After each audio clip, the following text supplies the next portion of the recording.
Du coup, salut tout le monde. Aujourd'hui, j'ai décidé donc de faire une vidéo un peu plus spéciale et sur un thème en particulier. Et donc le thème qu'on va aborder aujourd'hui tourne autour de tout ce qui est passeur d'âme. Et du coup, voilà pourquoi est-ce que Célina est là aujourd'hui. Célina qui est une super bonne amie à moi. Donc ouais, les petites sorcières un peu genre comme on s'appelle. Et donc, du coup, voilà, j'ai préparé plusieurs questions pour Célina, qui du coup est beaucoup plus à fond dans ce thème-là que moi. Mais on pense toutes les deux que c'est quelque chose qui pourrait aider énormément les personnes qui sont dans cette même situation ou qui se sentent attirées par tout ça, mais qui ne savent pas trop vers quoi aller, comment commencer. Et du coup, on s'est dit, bah, ok, let's go, pourquoi pas faire une vidéo par rapport à ça. Du coup, Célina, bienvenue. Merci, merci, merci. Je suis Comment ravie tu d'être vas? là. Je suis ravie. Je suis très Cool, contente. Oui. cool. Trop chouette, Mais moi aussi, je suis vraiment. contente que tu sois là. Merci. Merci pour ton temps. Merci de m'avoir invitée. C'est trop Avec cool. plaisir. Du coup, ben, avant de commencer, si Mhm. tu veux te Me présenter ou présenter, oui, bien sûr. voilà. Alors, bonjour à tous et à toutes. Donc, moi, je suis Célina. J'ai 29 ans et initialement, je suis esthéticienne et pédicure médicale. Et depuis maintenant, on va dire un petit 2 ans, je suis thérapeute holistique. Donc, je propose des soins énergétiques et des massages à des personnes. Et petit à petit, dans mon cheminement, j'accompagne des personnes en fin de vie. Voilà. Ok, Concrètement, en termes de présentation, c'est dans le large, c'est ça. ok. Voilà. Ah, et comment est-ce que tu t'es retrouvée là-dedans? Alors, comment je me suis retrouvée là-dedans? Alors, c'est un cheminement depuis de nombreuses années. C'est pas de maintenant. J'ai la chance d'avoir une maman qui m'a initiée très très tôt à la spiritualité. Ok, Donc, j'ai toujours baigné voilà, dans l'énergie, dans les cartes, dans l'encens, dans tout ce que c'était à la maison, c'était comme ça, c'était même tout à fait normal. Donc, ok, j'avais pas du tout cette problématique ou cette peur de l'au-delà. La mort était quelque chose de tout à fait naturel, on en ouais, parlait sans tabou. ok, Vraiment, il y a jamais eu de problématique ou de problème vraiment où on voulait cacher la chose, où on ouais, n'en parlait voilà, pas ou quoi. Pas du tout. Donc ça a été ma chance. Et ouais, puis, dans mon propre développement, en fait, j'ai compris très très vite que j'allais devoir aller creuser un petit peu au fond de moi parce que dans notre famille, on a des blocages et comment je vais dire, des situations mhm, qui se sont, enfin, oui, c'est une forme de transgénérationnel, donc ça a été vraiment perpétué. Donc on a une lignée de femmes qui est voilà, identique depuis de nombreuses générations et vies antérieures. mhm, Et j'ai compris très jeune que c'était moi qui allais devoir couper ça. ouais, ok, Et donc voilà, cheminer, travailler là-dessus, me poser plein de questions et rencontrer énormément de gens de par mon métier qui, eux, ont aussi une vie qui m'ont partagée avec beaucoup de légèreté. Donc c'était très très beau. Et voilà, et donc petit à petit, j'en suis arrivée il y a, on va dire, 2 ans et demi, plus ou moins, à vraiment savoir que voilà, mon lien à la mort était tout à fait léger. J'en avais pas peur du tout. Au mhm, contraire, j'étais très attirée par ça. ok, Euh, j'ai des croyances très profondes, j'ai des convictions et des ressentis très profonds euh, qui ne m'ont pas du tout arrêté dans l'avancée de choisir aujourd'hui d'aller vers ce domaine et ouais, d'accompagner les personnes en fin de vie. Ouais. ok, top. Et du coup, est-ce que tu peux nous dire ce qu'est un passeur d'âme ou un guide d'âme? Je sais pas si on Oui. peut. Alors, moi, je ne le définis pas et je ne me définis pas comme un passeur d'âme parce que de toute façon, il y a plusieurs définitions. Chacun sa définition. Je n'ai pas la définition à proprement dit. Mhm, Il faut savoir que le passeur d'âme, ce n'est pas uniquement quelqu'un qui aide les âmes à passer de l'autre côté.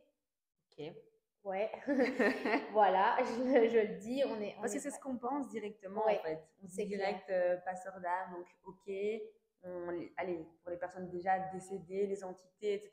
Et Mhm, on les fait passer dans le monde invisible, quoi. mhm, mhm.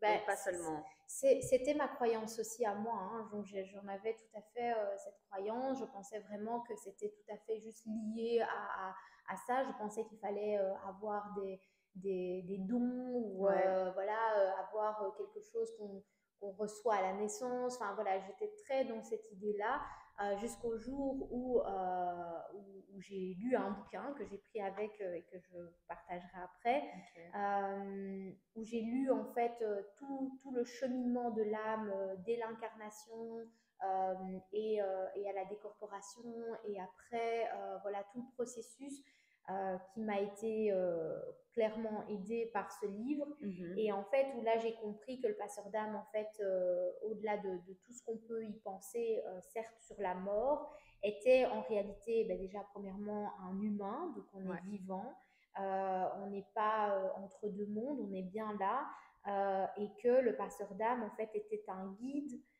pour les âmes humaines Mhm. ici sur cette terre, mais pas spécialement un guide à la fin, mais aussi tout dans le Ok. processus de la vie, et que le passeur d'âme, en réalité, est un humain qui a les capacités de mettre en relation et de trouver en quelque sorte les opportunités pour que la mission de la personne en face Mhm. s'établisse correctement.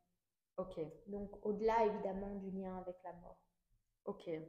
Donc du Voilà, coup, ouais. et là tu as répondu parce que c'est ma prochaine question, mais donc du coup, c'est pas uniquement pour les entités, donc tu peux accompagner des personnes en fin de vie et Oui, qu'elles acceptent aussi ce fait de j'accepte qu'un jour ben, je vais mourir. absolument. Voilà. Oh, oui, oui. Donc aujourd'hui, même dans mon accompagnement en réalité, c'est de accompagner les personnes qui ont des craintes, Ok. qui ont des questions, qui Mhm. ont des interrogations très profondes à premièrement comprendre pourquoi. Il y a Mhm. ces interrogations d'où elles viennent, les rassurer d'une certaine façon en simplement cheminant avec eux, mais je ne trouve pas la réponse pour l'autre, c'est Mhm. eux qui cherchent et moi je trouve et je mets en relation où je donne ben voilà, des bouquins, Ouais. l'une ou l'autre chose qui aide évidemment dans ce processus, Donc tu les mais pousses à creuser, c'est quoi. ça, absolument, c'est une forme de guidance et pour moi, concrètement, le passeur d'âme étant un être humain, euh, au-delà de la guidance à la fin, Mm. est un guide ici, dans cette terre, pour Ouais, les personnes vivantes. c'est sûr. Et évidemment, à leur permettre d'être en paix avec la mort, pour qu'à la fin, Ouais. ça aille bien. Et pour qu'ils passent de manière Ouais, positive de l'autre côté ouais. et ne restent pas bloqués dans Non, ce on ne veut monde-ci. pas, on n'est pas d'accord, non, Ok, non, non, ok, clairement, top. clairement. Très J'ai bien, des du petites coup. notes hein, au cas où j'ai des trucs Au à cas où tu me rajouter. dis ce que tu veux dire. Ok. Oui. Et du coup, comment est-ce que toi tu pratiques? Donc, par exemple, une journée type ou une séance type, je ne sais pas comment je pourrais dire ça, Mhm. avec toi, comment est-ce que ça va se passer? Est-ce que tu as un processus que tu suis vraiment de A à Z ou est-ce que c'est au feeling en fonction de la personne et de ce que tu ressens aussi en mode, ok, cette personne est plus bloquée et a plein de questions face à la mort, Mhm. je vais plus agir comme ça ou... Mhm. Alors, comment je pratique? C'est très intuitif Ok. comme pratique parce que ben, d'une personne à l'autre, le processus sera Bah totalement ouais. différent. Ouais. Alors, je peux évidemment accueillir en consultation et recevoir une personne et d'abord juste avoir un échange verbal où je comprends clairement par notre échange ce qui va se passer. Mhm. Et donc là, on est dans un échange bienveillant où on pose les choses et on essaye de voir aussi si je vais pouvoir l'aider parce que Ouais. la réalité, c'est que je suis aussi un être humain et que je n'ai absolument pas toutes les facultés pour pouvoir aider. L'importance du passeur d'âme et de tout un chacun, c'est de pouvoir avoir ses limites et de se dire, ok, je peux Et faire de ou les je ne peux connaître pas. surtout Ouais, à mort. exact. Parce que parfois il y en a qui se disent oui c'est bon, enfin Oui, même je pas c'est bon mais fais genre ou... je fais ou truc. Mais c'est tellement Voilà, important de connaître ses limites et de exactement. pouvoir dire, Ouais. OK, là, je ne peux Je peux malheureusement pas. pas vous Oui, aider, voilà, quoi. exactement. Ouais. Et ça, c'est pour ça que le fait de poser les choses et d'avoir une discussion, c'est très important. Alors là, c'est dans un cas où on peut avoir un échange, on peut avoir une consultation, la personne peut se déplacer ou on peut aller vers elle. Voilà, ça c'est dans ce cas-là. Dans un autre cas où la personne n'est plus capable de parler, Mhm. Ouais. voilà, où la personne est sur son lit de mort ou en tout cas où a une paralysie ou n'importe quoi, voilà, une maladie qui entraîne la non-possibilité verbale de mettre des mots, à ce moment-là, les sens jouent beaucoup OK. et il y a un échange physique qui se fait par le toucher. Ah, Le OK. toucher, le regard, ce sont deux sens hyper puissants et quand on est face à une personne qui n'a plus les capacités de la parole, eh bien, avoir recours à tous les autres sens a une valeur extraordinaire. Vraiment, OK. on peut travailler sur d'autres plans. Mais du coup, quand tu dis le toucher, donc quoi, ça va là, on bascule dans tout ce qui est massage Alors, ou... on bascule. Par exemple, moi, je travaille avec le Reiki. Ouais. Donc, je pratique le Reiki et le Reiki étant une pratique purement énergétique, Mhm. où soit on dépose les mains au niveau des parties du corps, soit on les dépose pas, mais on les lève au-dessus Ouais. d'une zone. Euh, Dès l'imposition des mains, dès ce moment-là, il y a une connexion avec le corps. Mhm. Et le corps parle. Le OK. corps parle. Je n'ai jamais été face à un corps qui ne parle pas, même Mhm. quand il ne partage pas d'infos parce qu'il n'a pas envie, et il le dit, Ouais. mais il le dit d'une manière où tu captes que de toute façon, Ouais, t'as compris, quoi. il n'y a pas. Tu ne rentres pas, je ne suis pas d'accord de partager avec toi, je te le dis. Et donc, à ce moment-là, c'est toujours très intéressant déjà de prendre le temps Ouais. et de juste respecter aussi la personne en face qui n'est pas dans l'acceptation de recevoir, Mm. surtout dans ce cas de figure-là, qui est un cas de figure de fin, où la personne est face totalement à sa vie. Et donc, il y a tout un processus intérieur et de l'âme qui est en cours de se faire et qui suis-je moi pour venir interférer dans ce processus. Ouais, c'est Et sûr. là, voilà, on rentre en compte la limite qu'il faut s'imposer Ouais. voilà, il y a parfois aussi des moments où tu es juste là et tu ne touches pas, tu ne parles pas, le silence est là, mais il y OK. a quelque chose qui se crée parce que OK. énergétiquement, ça se fait. Ouais, déjà juste ta Juste être présence, là. etc. Juste Et... être là, ouais. Ouais, OK. vraiment. Donc OK. voilà, au niveau de la pratique, ça dépend. Après, au-delà de ça, je fais aussi des massages, effectivement. Et là, là, évidemment, le corps accepte de recevoir. Il y a une détente qui se Ouais. crée. Euh, et voilà, et là, évidemment, il y a toute une bulle qui est créée et qui se passe avec beaucoup d'énergie bienveillante. Ça, c'est magnifique. Voilà, c'est plusieurs manières de pratiquer. OK. Et Ouais. du coup, comment est-ce que tu fais pour ne pas prendre toutes les énergies négatives? Alors, quand je dis énergie négative, c'est parce que ben, une fois qu'on fait tout ce qui est ce rapport à la mort, etc., on n'est peut-être pas dans des énergies négatives, mais dans des énergies qui sont lourdes aussi. Mm. Que je sais que voilà, il y a certaines personnes qui pourraient jamais être face à des personnes en fin de vie et Ouais. juste là pour les accompagner et les guider au mieux, enfin tu Ouais. vois. Donc c'est déjà énorme que voilà, toi, voilà, je suis certaine que c'est ta mission de vie. C'est pour ça aussi que tu existes, que tu es là sur cette terre, tu Ouais. vois, Ça, j'en suis pour, aujourd'hui sûre. pour Ouais, guider ouais. toutes ces personnes-là et c'est génial et merci d'être toi pour ça. Merci. Mais, euh, mais oui, comment est-ce que tu fais du coup pour, Alors, j'ai beaucoup pensé à cette question parce que j'ai envie de dire, je fais.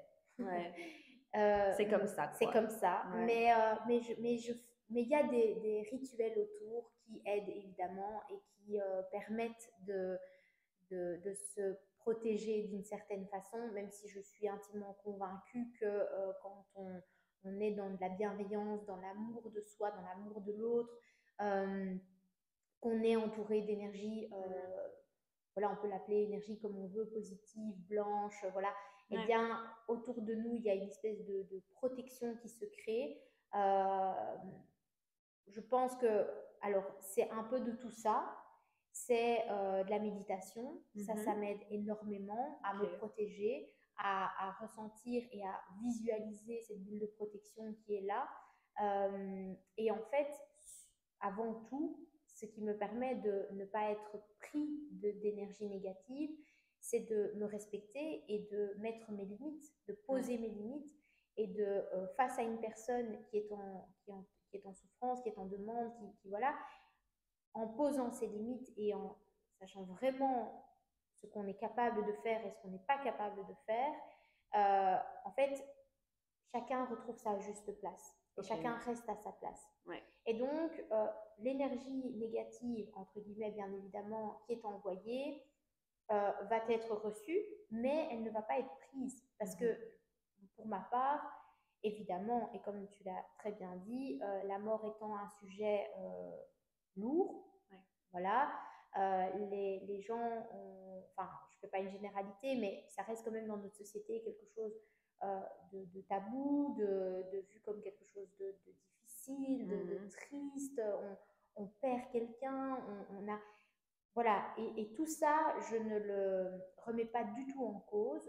La tristesse est une émotion importante pour nous, humains, et elle doit être vécue, elle doit être dite. On est juste dans une société où tout va tellement vite qu'on n'a juste pas le temps, Oui, en c'est fait. ça. Ouais. Et c'est là où je veux vraiment apporter vraiment ce message qui est d'accepter et de retrouver la possibilité, et ça se fait de plus en plus dans tout ce qui est rituel mortuaire, dans euh, les, les rituels sacrés que lors du passage du défunt, quand le défunt est décédé, les journées de deuil, tout ça, ça se refait. Donc, j'accorde vraiment une importance à prendre le temps, à Ok. prendre le temps, à accepter. Et dans le rituel de protection, en fait, ça empêche aussi les personnes qui restent d'être dans cette énergie négative, de voyer du noir, de voir la mort comme quelque chose d'horrible.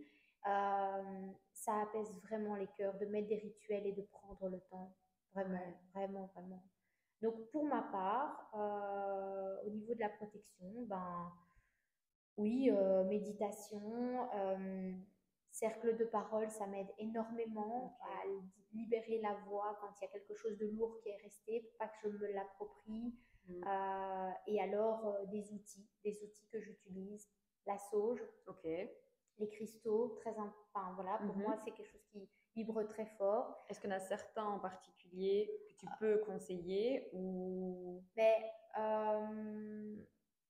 alors, moi, j'ai plusieurs cristaux que je prends avec moi et que je dépose à côté de moi. Et Ok. ces cristaux-là font une famille de cristaux voilà, qui aident beaucoup. Et c'est ton petit bouclier, C'est mon quoi. bouclier, voilà, exactement. Après, il y a un cristal en particulier qui protège et qui aide. Ouais. Et je vais revenir sur le nom dans 3 minutes. C'est une noire et pas l'onyx, non, Il y a une tourmaline aussi. non. Qui te protège. Qui te protège de toute énergie négative. Ça va me revenir. Elle Ok. va revenir. Ok. Je ne l'ai plus là comme ça en tête, mais en tout cas, cette pierre-là, c'est une pierre noire. Ouais. Mais je pense que c'est l'onyx. Oui, c'est l'onyx, la pierre noire. Mm. Si c'est pas celle-là, ça me reviendra. Mais en tout cas, voilà, l'utilisation de pierres, la sauge, l'encens, les bougies qu'on utilise souvent dans les lieux sacrés comme les églises, voilà, les cierges, tout ça, ce sont des outils qui ont une vibration très forte et Ouais. donc qui aident évidemment à éviter voilà, d'être pris par des énergies Ouais. négatives, on va dire ça comme ça. Ok. Ouais. Et d'ailleurs, juste un petit truc. Moi, par contre, ce que je porte beaucoup pour les énergies négatives, c'est l'œil du tigre et la labradorite, du coup. Ok. Moi, c'est ce que j'utilise pour moi au quotidien, pour, si je suis en contact aussi avec des personnes beaucoup, etc., Ouais. pour ne pas prendre ces énergies négatives, Ouais. en tout cas, essayer de ne pas les Oui. prendre. Mais, En fait, son mieux. Hein. à mort.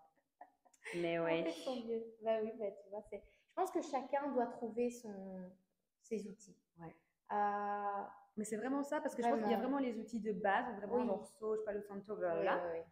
Mais au final, après, tu as plus un lien avec l'un plus que l'autre. Genre, moi, je serais plus Sauge que Palo Santo, mais pourtant, j'ai plein de Palo Santo chez moi. Ouais, Et il y a des fois où je le sens et je me dis, allez, ok, je prends aujourd'hui, ça, ouais, ouais. je vais en brûler un peu là C'est, parce que je voilà. sens qu'il faut, mais ouais. C'est vrai que c'est propre à Je pense que chacun. voilà, c'est ça. Chacun doit trouver ses petits outils, ses petits rituels en comprenant que dans certains outils, il y a une énergie très forte. Ouais. La sauge étant une plante extraordinaire et vraiment qu'on peut utiliser pour plein de choses au-delà de juste l'aspect énergétique. Donc voilà, on garde des outils classiques, traditionnels, on va dire, Mhm. et puis on complète avec des choses qui ont du sens pour nous, Ouais. comme les oracles au final. Oui, c'est sûr. À mort. Il y a tellement de choses qu'on Ouais, pourrait ouais. parler. J'adore. Ok. Ouais. Et du coup, j'ai une dernière question parce qu'en fait, on a déjà passé tout en revue là. Ok, ok, Mais c'est cool. est-ce que tu aurais des conseils ou des rituels pour toutes les personnes ici qui nous regardent et qui se sentent attirées par justement tout ce côté-là de passeur d'âme, de pouvoir aider les personnes en fin de vie, etc. Ou toutes ces personnes qui se sentent en mode j'ai un don, je suis attirée vers ça, mais je ne sais pas quoi faire, ou comment travailler avec ça, ou enfin voilà. Donc, est-ce que tu aurais un conseil, plusieurs conseils, Mhm. pour ces personnes-là? Alors, le tout premier conseil, quelle que soit la pratique, Mm. que ce soit passeur d'âme, que ce soit soin énergétique, que ce soit cartomancie, tout ça, le premier conseil, c'est de s'écouter. Ouais. Aller à l'intérieur de soi. Je dis amen pour Amen, ça. amen, vraiment. Ah, vraiment, non, mais c'est vrai. Mais C'est c'est rentrer à tellement vrai. l'intérieur de soi, aller voir les blessures que nous avons, Ouais. parce que en fait, ce que moi j'ai compris dans mon processus, c'est que je n'allais jamais pouvoir, et même encore aujourd'hui, il y a plein de choses que j'apprends, il y a plein de choses que je pense d'une certaine façon, il y a plein de choses que je comprends aujourd'hui et que je n'avais pas compris avant. Et ça, c'est parce que je suis rentrée à l'intérieur de moi, Ouais. faut imager évidemment, Mhm.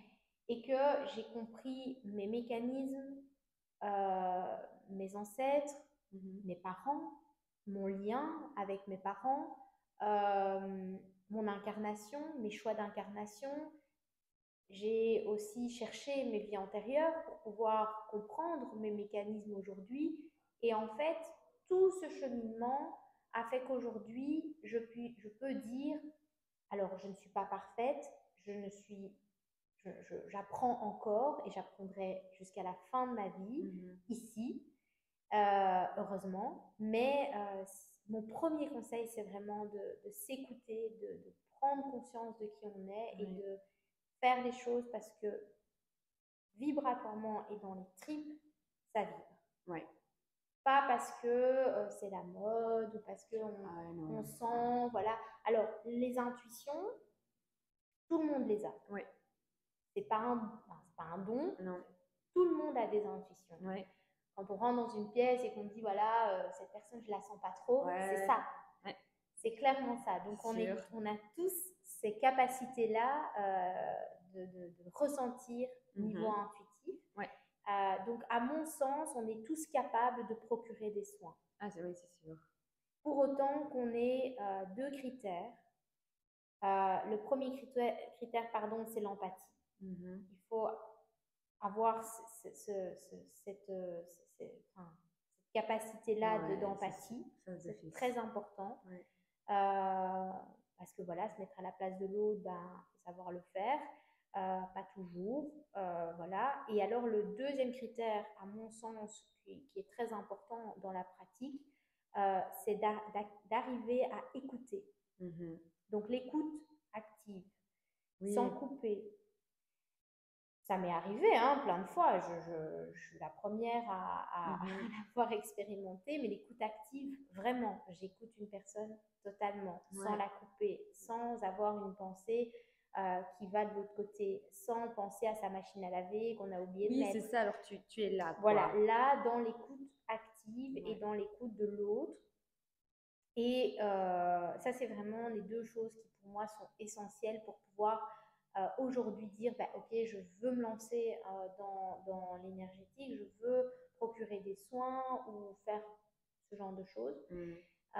Donc, voilà. Et alors, en termes de conseils, il y a le premier que j'ai dit. Le deuxième conseil que je donnerais, c'est d'accepter de recevoir. Ok. Donc, recevoir comme une très chère dame l'a dit, Valérie, j'espère que j'adore, l'a dit, recevoir, c'est recevoir. Ouais. Donc, c'est vraiment arriver à voir à l'intérieur de soi. On en revient à ça. Apprendre à demander de l'aide. Il faut apprendre à se dissocier de cette chose qu'on est capable de tout. Non, il faut enlever ça parce que, enfin, il faut, c'est comme on veut, hein, mais Oui. en tout cas, demander de l'aide, c'est une très grande force. C'est extraordinaire. L'énergie du groupe, l'énergie de la communauté, c'est ce qui est le plus puissant et c'est ce que aujourd'hui on nous demande de toute façon de faire. C'est de se rassembler, c'est de s'aider, c'est d'acheter local, c'est d'aider le petit commerçant. Voilà, on est là-dedans cette ère-là, c'est en train de totalement changer. Il y a une vibration totale qui a bougé depuis 2 ans plus ou moins. L'énergie de la Terre n'est plus du tout la même, il y a un vrai changement et donc du coup, voilà, demander de l'aide, vraiment, vraiment, vraiment. On ne sait pas tout faire tout seul. Non. Ça c'est clair. Retenez bien ça parce que... Ouais, vraiment, c'est pas tout faire tout seul.